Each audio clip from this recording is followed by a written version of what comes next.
I'm back. It's day 4. I'm excited, as you can see by this smile on my face. This has been pretty cool to think about YouTube first over other platforms for my day as a creator. Getting in that habit. I'm liking it. I'm liking it a lot. I can imagine what day 75 will look like when this challenge is over for me. So I'm looking forward to future me enjoying and reaping the benefits of this.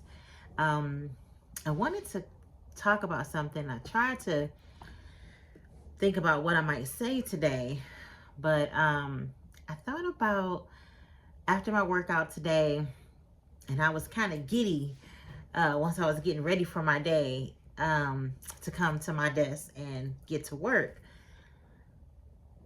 And I thought about the topic of intimacy. Intimacy with God and intimacy with yourself. Not outside factors of other people, but if you must, I digress.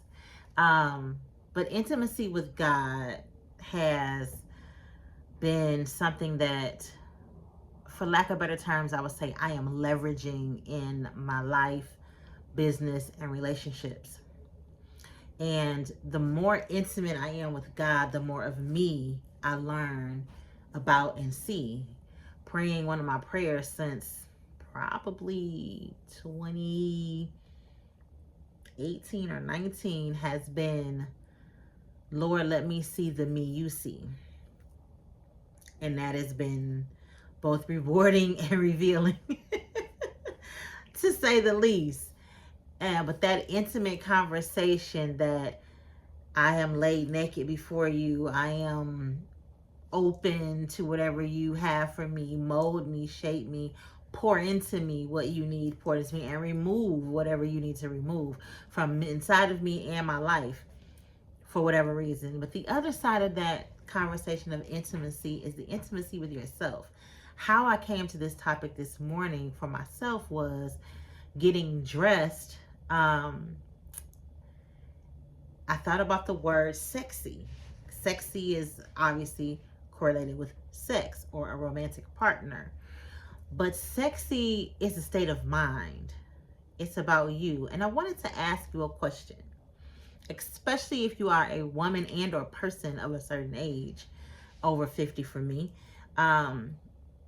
When is the last time you walked past the mirror and smiled? Not picked apart what you saw that you wish was better, or you got dressed for the day, but just because you saw you, because it made you proud to look at you and who you are and how far you've become. When is the last time you smiled just because you love your smile? My favorite things about me are my hair, my smile, my boobs, and my legs. And sexy, when you look in the mirror and you see yourself, when you know you're smart, you're funny, charismatic, you're loving, your sense of humor is incredible.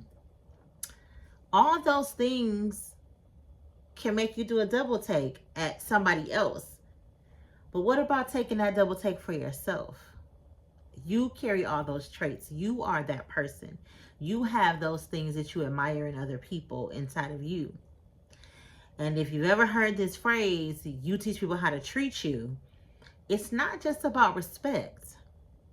It's in every aspect, from your kids to your spouse to your parents to your co-workers and your mate and your friends and your romantic partner. You teach people how to treat you. When is the last time you were intimate with you? And I don't mean the other intimate that we do when we're alone for our own personal pleasure. I mean, when is the last time that you were tender with yourself, that you were compassionate with yourself? Not just giving yourself grace because maybe you stumbled that week and the deal didn't go through with it, but I mean, like, you really took time to nurture the relationship with yourself. When was the last time you sat with yourself and soothed yourself in a way that the grief wasn't as bad. You didn't numb. You actually leaned into the pain and gave yourself the embrace that you are desiring from another person. Now, I'm not saying having a partner or a friend or a shoulder to lean on is not important and or a great way to move through some things. But if you give that to yourself, one, you'll recognize it when it comes along from somebody else. Two, you'll know what your standard is, so that if it does come and it's not at the level you've even given it to yourself, you know it's something you don't even want to entertain. But if it comes and it not only meets your standard but exceeds it, then you know it's something you want to welcome more of in your life. But if you don't have a gauge, a meter to let you know what that level of intimacy, compassion, empathy, grace, love, and tenderness feels like for you, how will you recognize it when it comes along?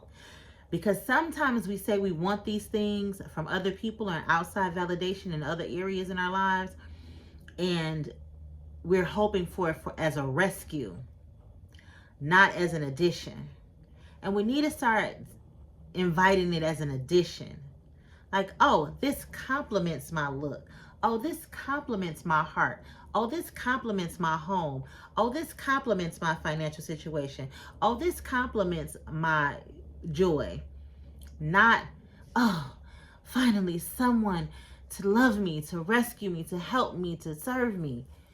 But, oh, it's great to have you along for this ride. I'm glad you stepped on the board at this part of my journey. That's how we need to be looking at it. But and most of all, every day when we wake up, when we see ourselves in the mirror, when we look at ourselves and we fall more in love with who we are, based on who God has shown us that we are. When somebody else comes along, whether it's a partner in romance and love, a partner in our business, our children grow up and see us serving and loving ourselves, then we can be a meter for everybody else. The measuring stick is you, not what somebody else comes in and does, but the measuring stick is you. What standard have you set that says, I am worthy of this love? How I know is because I gave it to myself and God showed me how to do it. So the next time that you are getting dressed and you, from your underwear to your outerwear, and you walk past the mirror, you'll say, that's nice. Like God said when he created us, it is good. You will know you are good, but you will know because you have set the standard, not because you're gauging it on what somebody else has done or is doing or will do. Even if you are married right now and in a relationship, even if you do this for yourself, if you might want to step it up, because every experience can be elevated. So if you are already doing this, do more. Take it to another level. Stretch yourself and see how much more you can be, because longevity in love is great. And if you're giving it to yourself, the more you shall have. So if you're in that energy already, the abundance of love will continue to flow. And if you are not or hadn't been, try this out. The next time you pass the mirror, give yourself a wink or a smile and say, it is good. Just the way it is. Not the worrying about the back rows or the 10 pounds or the crow's feet or whatever you see that you wish was different, because we're already doing the work to change that, right? Okay, we don't need to worry about that. But it's radical self-acceptance, and then let you be the standard by which everything is measured for yourself. Is it a compliment or a no thank you? That's the gauge that we want to move forward from. So that's my time today. I'm glad you joined me. If you like this video, please subscribe, like and share, tell a friend about this page, and watch me grow as I journey through 50 and figuring it out. And until next time, of course, love well.